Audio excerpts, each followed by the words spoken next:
welcome to From Z to X. I'm Sean, and this is Evita. This is a new podcast from the Federalist where we talk about pop culture and politics. I'm better at politics. She's better at pop culture. That's true. You can email the show at radio@thefederalist.com. Very exciting. So this is our first one. We're going to talk about politics first, right? Yeah, we're going to talk about the Trump rally. Yeah, so the president was just recently in Mosinee, Wisconsin, which is just a little bit south of Wausau, Wisconsin. So where we live. We live in Wausau, and the president has done very well in rural Wisconsin, and we're considered, part of that rural wave that President Trump has seen. We have a very close state. The president, the vice president are going to be here. Kamala Harris was here once. Joe Biden was here once when Kenosha happened. And before that, he wasn't here for 655 days. But we're being played for hard in Wisconsin. Yeah. So yesterday, for the Federalist, they did a lot of walking around and interviewing people and listening to them and hearing what they had to say. And a couple things were pretty predominant. One, that when I asked them, the state's 50-50, like my dad said, they had complete distrust of the polls. They said Wisconsin is going red. This is going to be a win for Trump like it was in 2016. Now that's because we are truly in Trump country here. This was an area that has been trending more Trump. But if you get in other parts of the state, obviously we have Dane County, which is Madison, Wisconsin. That's very liberal. It's been growing. So there'll be a lot of voters down there voting for Biden. Mm-hmm. But also the suburbs of Milwaukee are usually very, Republican. And, President Trump is having some trouble with suburban voters. So they may be misguided on kind of how close it's going to be. This is going to be, I think, really tight. But what else were they talking about? Yeah, there was a lot of Can I drink coffee during our podcast? Of course you can. Thank you. So there was actually, when I asked people, what is your main reason for voting for Trump? A major theme was safety, law and order. We want law and order in America. And I think that a big part of that is due to what happened in Kenosha, Wisconsin recently. And I was there, and obviously you saw what happened there, and the rest of the state did too. After Jacob Blake was shot by police officers, the entire city erupted in rioting, mostly from people out of state. Yeah. Well, there's a lot of people who think, especially where we come from, that the riots happen in Chicago or Seattle or Minneapolis, New York, D.C., but small town Kenosha, Wisconsin, now that's a little bit of ways away from us. That's in the southeast corner of the state. We come from the center part of the state, but still it's Wisconsin and it's small town. And if it can happen in Kenosha, I think a lot of voters feel like it could happen here. And I think to what they were saying to you is they probably think, what are Democrats promoting? That we don't want law enforcement in our community? If someone's going to break into my house, if there's some kind of assault on me or my family, I want to call the cops. For the most part, they've been pretty good to my family, and they keep safety in my community. And so I think it's a head scratcher for a lot of them, going, why would Democrats say we don't want cops? Yeah, I think that's exactly right. I think that for a lot of people in Wisconsin, they saw the rioting in Chicago and in Portland, and it seemed like a foreign country. It was like, that's not us. It's these lefty cities from far away. Somewhere else. But it happened here. And I think it was really disturbing for a lot of people. So what else did they bring up as you're walking? So you were out in the crowd. So there's big long lines, like at every Trump rally, as people were snaking in. And you were out on the outside talking to people as they were coming in, getting their viewpoint on the president and why they're voting for him. Yeah, so there was a couple more things. So I think a lot of people said that they were concerned about socialism. But you asked them, why are you voting for Trump? What's the reason? They were like, oh, well, law and order. But also they would say freedom. I'm voting for freedom. And then when they'd elaborate on that, they really mean that they want the freedom of free markets and of the ability to be the America that we always have been. And so I think that they really think that a Biden administration is going to mean socialism. And I think a big part of that is because they think that Biden isn't really going to be running the show. A lot of people think that it's going to be a Harris administration. Even Biden and Harris think it's going to be a Harris administration. If you guys saw the news, they both recently. Said it. Yeah, they both made that little Freudian slip up. But I think they talk about freedom as well. There's a lot of people who are concerned about what's happening with cancel culture. The fact that we used to be able to have disagreements and debates, and that great American debate would oftentimes lead us to the best political decisions. And now I think many people are frustrated that they feel like they can't say they support President Trump, or, they might have, some concerns with the riots, because if they say those things, they could lose their job, or they'll be deemed a racist or a misogynist. And I think that freedom and the lack of expression that's going on right now, I think has really touched people's hearts to go, we want to go back to the days where we do have an open and free dialogue and debate. And, we don't cancel each other. We don't delete each other or unfriend each other from Facebook or Twitter, or you guys use Instagram or TikTok. But I mean, when can we get back to actually talking about issues and being honest about it, but having the freedom to say what we think? Mm, yeah. Yeah, good point. Right. Thank you. So I know I think that a big theme of last night was the transition that this area has seen from being pretty far left in the past historically, and now actually going red in 2012 and in 2016. So you're obviously a big part of that. You were involved in Wisconsin politics as the former congressman of the 7th district, which Mosinee is a part of. What do Yeah. you have to say about this transition? First of all, you were part of that as well. So Evita That's and I true. did our first parades together. She We was did. stuck doing the campaign trail with me. We did a Halloween parade Yeah, together. It was the first first one. one. I was 10 years old. And I was freaked out of my mind doing my first parade. Then you get used to it really quick. And again, this is happening all over America. Rural America is becoming more Republican, and I think the reason is that they used to vote Democrat because Democrats stood up for unions and Democrats stood up for wages and opportunity, and they would fight foreign competitors who weren't fair with the American worker. And now they look at the two issue decks from both sides of the political aisle, and they say, well, Donald Trump is fighting for me. Donald Trump is creating an economy with more opportunity, more upward mobility. My wages were growing under President Trump. I do think China's taking advantage of us, and I want to make sure that someone pushes back against China, because I think a lot of workers believe that if you give us an even playing field, we will out-create, we will out-innovate, we will outwork anybody in the world. But in China, if you have the Communist Party propping up these companies, subsidizing them, and then because they're subsidized, they're able to come in and undercut our workers, that's not free trade or fair trade. Yeah, and I want to ask you about that too, because this is the Dairyland, and we produce a lot of milk, A and lot of milk, a lot of right, cows. and Trump has really gone for tariffs. The state has been hit pretty hard with Trump's negotiations with China and other countries. So and yet they still seem to support Trump. But why is that? How does that happen? Yeah, that's actually a really good question. I think a lot of American farmers, and especially where we come from, they're patriots and they understand. So this is outside of the manufacturing base. The manufacturers are the ones who are like, "Thank you, Mr. President, for giving us an even playing field." But the farmers, you're right, they've been hit because when President Trump put tariffs on China, China's not dumb. China looks at the map in America and says, well, how can we have the biggest impact on President Trump and his voter base? And they looked to Wisconsin, a key state, and they said, well, why don't we put tariffs on Wisconsin milk or Wisconsin cheese? Well, you guys might not know this, but we grow the premier ginseng in the world right here in Marathon County. Fun And fact. it is a fun fact. Most of it is sold over in China. And so they put tariffs on ginseng. We grow the most cranberries in the country in our district. It's a great cranberry country. They put tariffs on our cranberries. But the farmers, I think, have said, we get it. The president has tried to take some of the tariff money, I think it says $26 billion, and he's diverted $16 billion of that to the farmers to help them get through the pain of the tariffs that have come their way. Now, it's not perfect. And even in dairy, it's not so much tariffs, it's supply and demand. People are drinking less milk.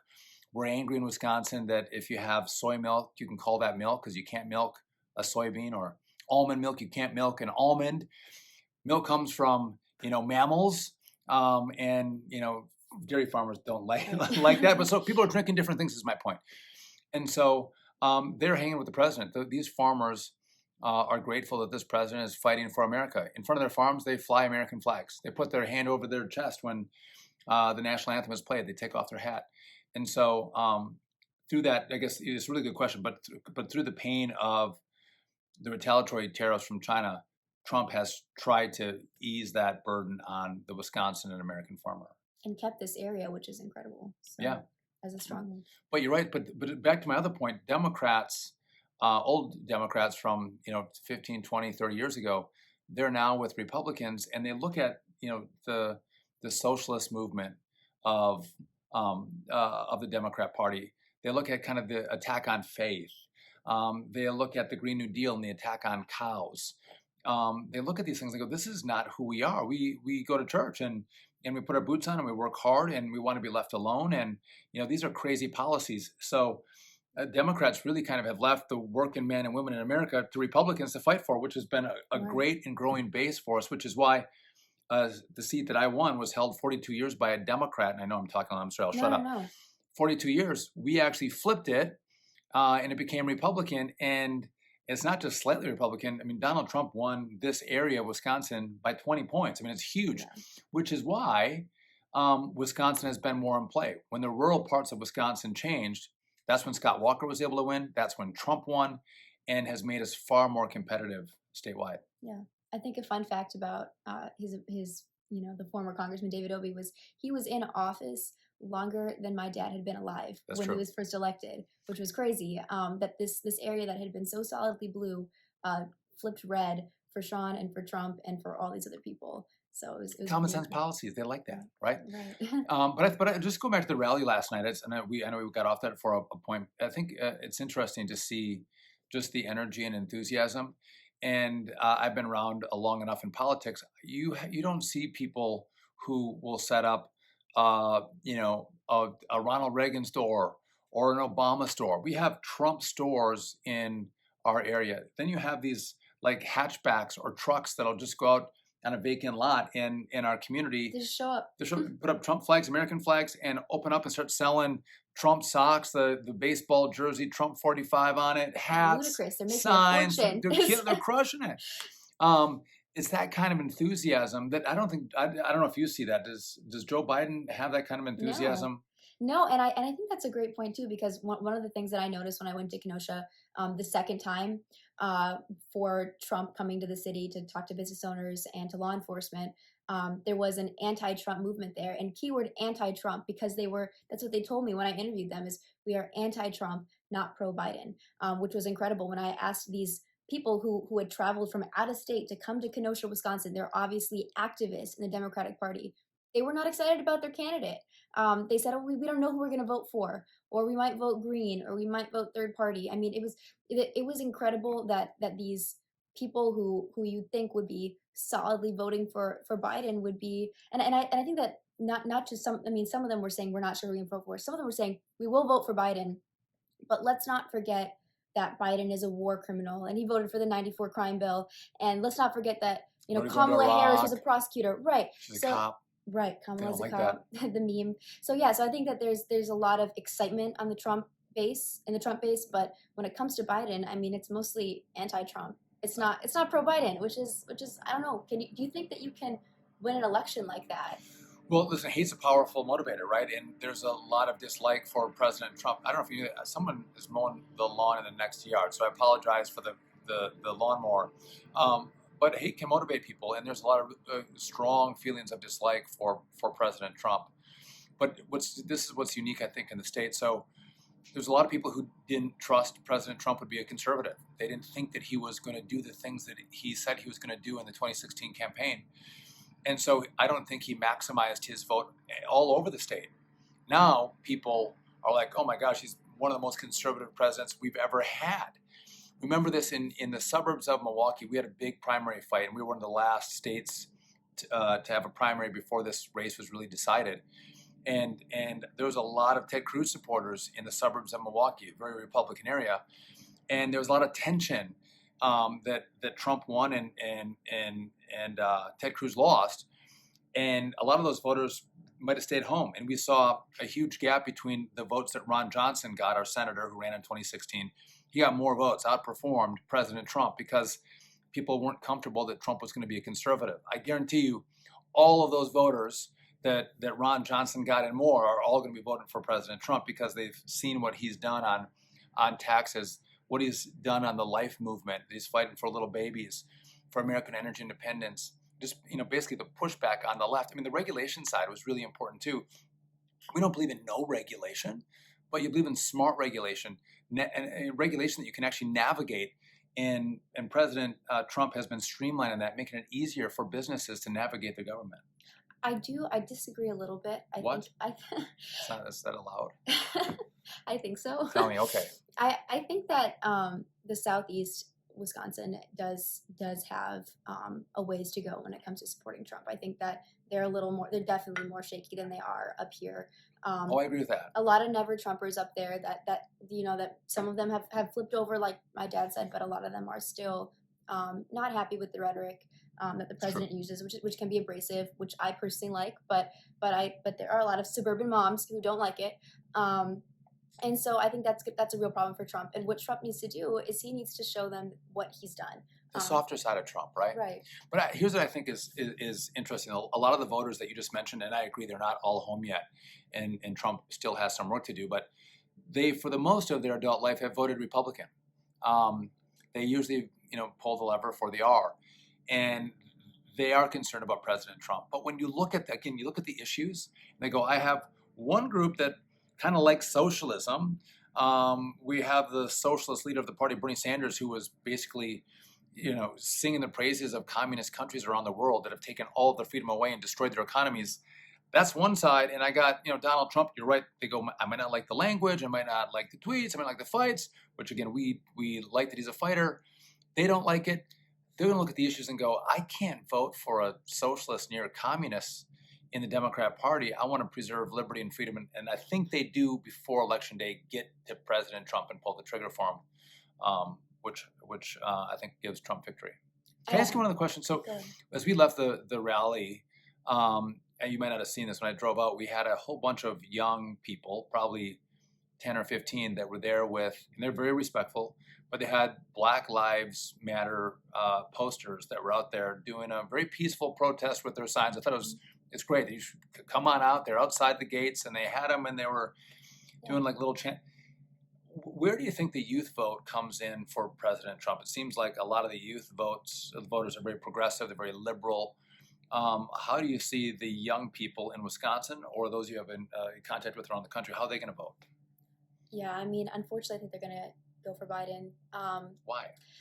Because one word is two words: peer pressure.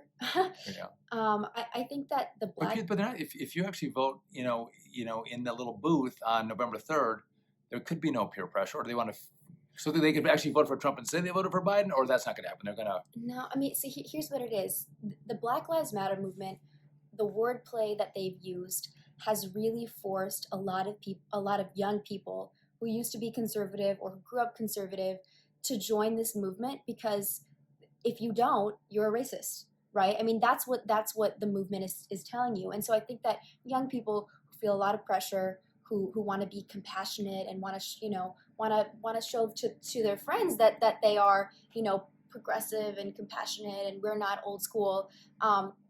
They're gonna go for Biden because they don't want to. They feel like if they don't, they are racist. That's what the left is telling them now, which I think is. So let me say, do you think young people, again, I think there's a difference between Black Lives Matter, the movement, and the statement that Black Lives Matter. Of course, Do no. do they understand what the organization Black Lives Matter wants to do? No, they don't. That's a great point. Yeah, that they don't understand what it is at all. They think Black Lives Matter means that Black lives matter and they should be just as important as white lives and brown lives. They should be, but that's not the movement, right? The organization wants to do things like set up socialism in Black communities. They want to deconstruct the nuclear family. I mean, these are radical, not just mainstream leftist beliefs. I mean, these are radical leftist beliefs that these people are espousing, and the regular people don't know it. They don't know. And I think one of the problems too is if you look and say, well, who's organizing the protests that lead to riots that end up, burning communities and the looting? We're trained Marxists. That's what the leaders of BLM said that they were. Right. And so if you look at that, or you look at some of the marches with BLM where they're chanting "Death to America," do you think if the young people dug a little deeper that would concern them, or does Marxism not really cause them to blink an eye? You know what? I think that maybe it would in the past, but I think that this is not just BLM that they're seeing it with. This is indoctrination in schools. And so we talk about What do you mean? Wisconsin. How does that happen? I mean, does it start? Is it at college? Is it high school? Is it middle school? Well, indoctrination has been happening for years, for decades, and actually it doesn't. I mean, a lot of people think it starts in college. It starts in elementary school. I mean, when I was in elementary school, I learned that Thanksgiving was really a racist institution, and that we need to also oh, and then for Columbus Day, instead of celebrating Columbus Day, we celebrated Indigenous Peoples Day. I mean, it it really begins Where was when I you're when in I was talking? primaries. I don't Yeah, remember. it did. It happened. So yeah. So that it Got dead. was. No, it's okay. So yeah. So it happens elementary, middle school, high school, and then it tips off in college where it's absolutely radical and extreme. And UW Madison is one of the worst. I mean, they have a solid Republican base of these dissenting students, but the administration and the faculty are pushing this agenda on students, and these students are mostly voting in Wisconsin, and that is going to be have a very negative impact on the So, election. question: do they actually show up to vote? Will because traditionally young people. So, if you compare young people and the attention that's paid to them, and older people, candidates pay attention to older people because older people vote, and young people don't really show up to vote that often. Do you think that in this election there's a motivation for young people to go to the ballot box and pull the trigger for Joe Biden? So I know that young people have a harder time getting out to vote because they're young and they just don't care. But I will say that on at UW Madison and at the University of Chicago where I go, there is a massive movement to get kids out to vote. I mean, they're making it as easy as possible, setting up polling booths in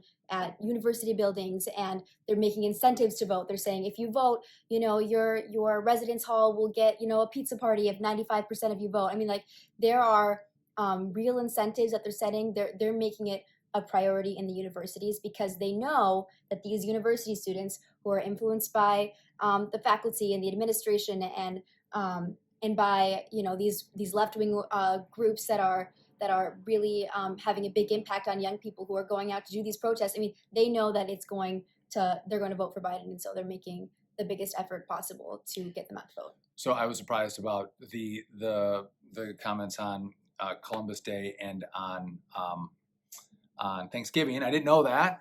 Shame on me. But do you think parents actually know what's happening in the schools and maybe the light, soft feed of these radical ideas that are being fed to their kids in elementary school, middle school, high school? Do you think they see it, or does it just happen slowly over time to kids that go through the school system? Well, I think you could probably answer this better than I could because I think it really depends on the parent. It depends on how involved you are. Are you asking your kids, "Hey, what did you learn today?" And then they'll tell you, and you might be shocked. If you're not asking them that, they're not going to tell you most of the time. Well, I think our family was different because we talk a lot about politics. We do, That was yeah. our job. So Anything that happened, I mean, they knew right away that I Well, you was tell us, learning like- Howard's in AP US history. right, we would say we'd talk about one thing, and they say, "Well, the teacher said, X, Y, and Z to us. Is that true, or how do I fight back against that, or how do I push back?" And I think that's a key point, that if you want to stop your kids from being indoctrinated, you have to talk to them. Talk to them about their faith, and talk to them about economics and politics and why these ideas matter. Because if you don't talk to them, which listen, we lived this and breathed it in our house, so they were all stuck, talking about politics. Not stuck. We liked it. And policy. Thank you. But if you don't talk to them as a grandparent or a parent, someone will, and it'll be those teachers that might not share the same viewpoint that you do. And the same values, really. And not all teachers are bad. I'm not saying that, but I do think the teaching colleges in America have become very lefty, and they're teaching the new teachers how to be lefties and what they should instruct in school, which doesn't fit the American value set or your value set. And I think it's important that we as conservatives run for school board. Yeah. We run for city councils because this is one of the easiest things to change, because you have so much local control over it. And it's a matter of saying, listen, we're not going to teach Howard Zinn in our history classes. We should have a full history of America. And if the other version that we all learn, that our Gen X, isn't full, well, let's fill it out. I'm okay with that, but we can't misrepresent history. We can't lie about American history and make it seem like America is bad and evil and a Right. stain on, global history. I mean, that's insane. And that's oftentimes what these kids are learning. Yeah. So really, really quickly, I want to talk to you about what happened at the University of Chicago. Yeah. So it was actually in July that the English department at U Chicago sent out a statement saying that they were only going to accept graduate English students who were planning on working in or with Black studies. So they basically were blocking out other fields of study in the English department, which What would those other fields be besides Black studies? What other fields are there to study? Do you know? I mean, there are lots of things that English majors study. I'm not an English major, so I probably couldn't tell you. Okay. But I mean, there English is a broad, a broad major, or I guess it's not a major, but a broad field of study for a graduate student. So I mean, you can choose to Any explore field. anything in your English. I mean, right? I mean, you can go into all different kinds of topics to explore in your writing. And so they said only in or with Black studies. And so it created a lot of really negative attention for the university. It was picked up by some major news networks. And I wrote an op-ed for the Federalist that basically said, I'm not surprised that this came out because, and my dad knows because I've been sharing it with him, is I've received a slew of highly political and divisive emails from the department heads at the university and from the administration. Yeah, so Was it just in English though? no, so that's what I was saying is the graduate English department released a statement. I received from the history department because I'm a history major that as a department they affirm that we support the ongoing BLM protests and that they affirm Black Lives Matter. Now, Black Lives do matter, but they capitalized Black Lives Matter, which points to the organization of Black Lives Matter, which obviously we talked about has a lot of very problematic and divisive values. And so for the department, which I'm a part of, to assert that Black Lives Matter and we stand with the ongoing protests was obviously very it was obviously troubling, and I wasn't actually the only one that was upset about it. I had Professor Rachel Fulton Brown, who works in medieval studies in the history department, was also very upset about it. And so then we also received emails from administration saying that the death of George Floyd was murder, even though it hadn't been decided in the court of law or court of law. And then we also received emails like the promise of America doesn't exist anymore for many people. And I mean, from the provost, from the president, from these department heads, and so it was, and from the dean of students, it was really troubling. And for me, it was troubling. And I want to ask you, as a parent who's using, who's helping me out with tuition money, how does that make you feel? That I'm getting all these emails. Before I answer, let me ask you a question. Because what's the Chicago motto? Don't they have a motto about Yes, the Chicago principles. principles? Yeah. Right. So the Chicago principles say that we want to encourage open debate and we want to open the university up for free speech. It was actually pretty groundbreaking when it came out. It was adopted by many schools, and so internationally, actually. And so my point with this was that they're contradicting their own Chicago principles because they're silencing debate on really important issues by making themselves the moral arbiters of what. There's only one viewpoint. There's only Right. one thought process, and there's no debate in regard to the department heads that sent out these letters. And I think, that's incredibly troubling. And the university, when they sent out this, I know Chicago is a liberal university. That wasn't shocked by that, but I felt a little better that they do have the principle that we can have debate. We're not going to cancel different speakers that come to our campus if they're conservative, which was happening That's all what I wrote over. my college essay on. I That's was right. so excited to go there because of this policy. It happened all over America, but they said we're not going to do that in Chicago because we believe in debate. And here you see that that's actually not what they're practicing. And I think what happened was there's a lot of very smart and successful people who have gone to the University of Chicago and they've done well in their lives. And because they love the university, they've given money back to help set up the endowments. And the little lie of, we believe in open debate and we're going to be free thinkers. That's what we do on college campuses. Made people feel really good about giving their money to the university. Right. But lo and behold, they don't practice what they sell to their donors. And I can't imagine like Evita, who's writing articles exposing the lie at the University of Chicago. I mean, I thought the idea was at a university We should be able to explore debate.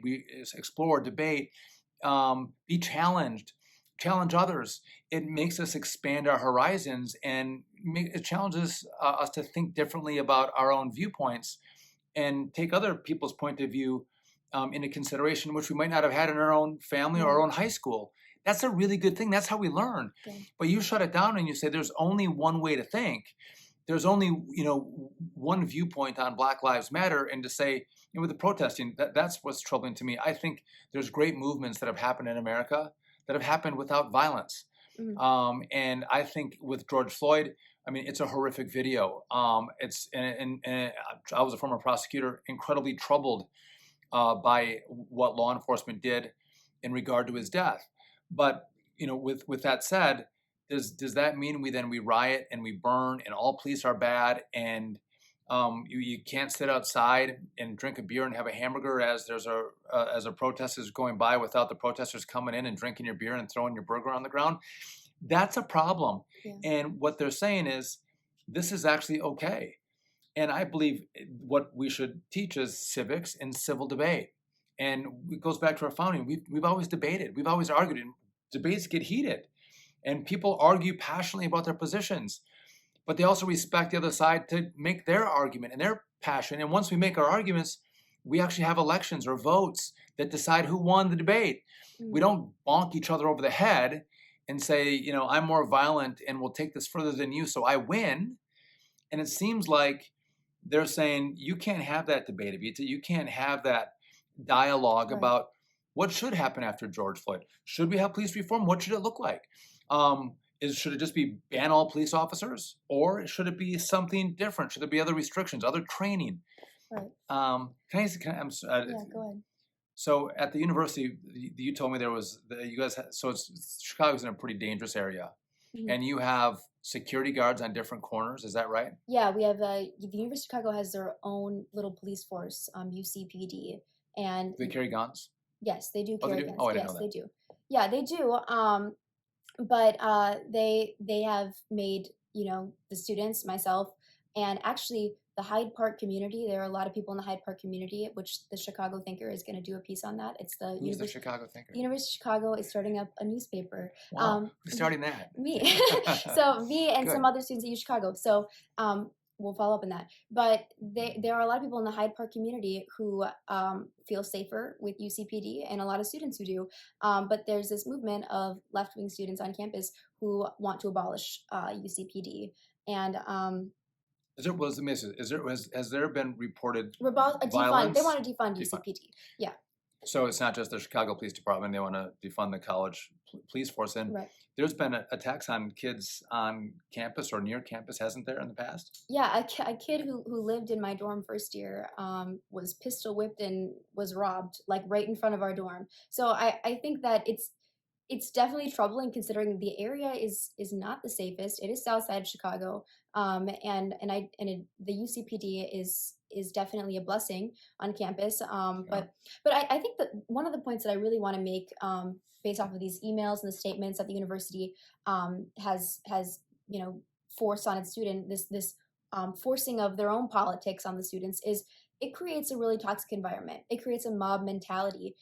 Because students at U Chicago then feel that emboldened by this administration because they agree with them. And so it silences debate and actually makes them feel like they have the ability to shut down conservatives on campus. And so last year, I got a lot of heat for participating in a digital initiative at the IOP. IOP is the Institute of Politics. It's tied at the university. And I wrote on a whiteboard, run by David Axelrod. Run by David Axelrod. Who's actually a nice man, and I think he's doing an okay job. Yeah. Yep. So on my whiteboard, college try. On my whiteboard, I wrote, "I vote because socialism won't destroy America." I'm sorry, the coronavirus will destroy America, but socialism will. I mixed it up. But a radical view, right? I mean, that's so crazy that socialism will kill more people, which it has, than coronavirus. Yeah, and that was my point. I was trying to make that comparison, and help us, make people think, so wow, socialism. What happened? I got an insane reaction from the student body. Positive? very negative. I got attacks on, my appearance, and I got attacks on my family and on my intellect. People said I didn't deserve to be at the school, and it was shocking. And I didn't respond to a single comment or post online. I was just in shock until I received a death threat from a fellow student, and then after that, I decided to write an op-ed about it. But the point of that story is that this toxic environment is being endorsed by the university because they're pushing their politics on students, and it emboldens them to have this mob mentality where they feel like there is no debate, there is no exchange of ideas. This is fact. This is the right Right. answer. And so then when people say something that they might not agree with, they feel like it's okay to treat them really poorly. And the problem with that is these university students, very smart, when they go into the world and they start climbing the corporate ladder, these are future CEOs and board members and presidents of different companies all over the country. And this will be the mindset that they bring into American businesses. And listen, again, I'm fine with the debate with them, but how do you have a country, an economy that is prosperous when you have these socialist, one-sided views, and frankly, on the verge of these communist views? How do you see an American future that's brighter and more prosperous with more opportunity? Because wherever the ideas that they're talking about have been tried, it's ended in utter failure. I mean, you do redistribute wealth in the sense of you take wealth away from the wealthy, you take wealth away from the middle class, and everybody is equal in their poverty, whether it's in Cuba or the old Soviet Union. We just saw the recent experience in Venezuela. And to think that we can't debate socialism on college campuses any longer, that this is the best form of government, and that our kids are thinking this and these ideas are being reinforced, it is shocking. And again, it goes back to the point that if you want to push back on these ideas, you have to engage your kids. And it doesn't always work, but you have to talk to them or send them to a different university. If they're not strong enough to stand up to the mob, send them somewhere else. And I just want to make one more point about Evita. Yeah. A lot of people don't have courage to stand up and let their voices be heard. It's frightening. And if you have one or two or four that'll stand up and have the courage to push back against the mob, something remarkable happens. Other people will get that same courage and they'll join you and you'll stand up against the mob. And I even see with President Trump, who we talked about at the start, President Trump was willing to say, the media is not fair. The media is lying. The media is fake news. And oftentimes we believe that you can't push back on the media. The media narrative is the media narrative, and you got to accept it and kind of fight through it. And Donald Trump said, no, you can call them liars. You can call them unfair. Fake news. Fake news. And now you see Republicans, they're not totally Trumpian, but they push back against the media when they're being unfair to them. And a lot of people go, I believe you, Mr. Congressman or Senator, you're right that they're fake because I've seen them be fake with President Trump and unfair to President Trump. There's a mindset that goes, they're not going to be honest to Republicans. And I think on college campuses, if you get some leaders who are willing to push back and fight back against the man, others will join. And they can demand more free dialogue and debate and discussion on campus, which is what I think as parents, we want our kids to have an experience. We don't want them to have death threats for saying, the socialism will kill them. Coronavirus won't destroy America, but socialism will. That's what it was. So anyway, Yeah. so Evita and I are going to continue on with a number of these podcasts for the Federalists, kind of bringing the perspective of the Gen X, me, with Gen Z over here, kind of the different perspectives coming from young Americans and I hate to say this, Generations but of conservatism. older Americans, grayer No, Americans. not So older. she's very kind. So with that, until we see you guys next time on the Z to X podcast, Yeah. Federalist. See y'all later. Bye.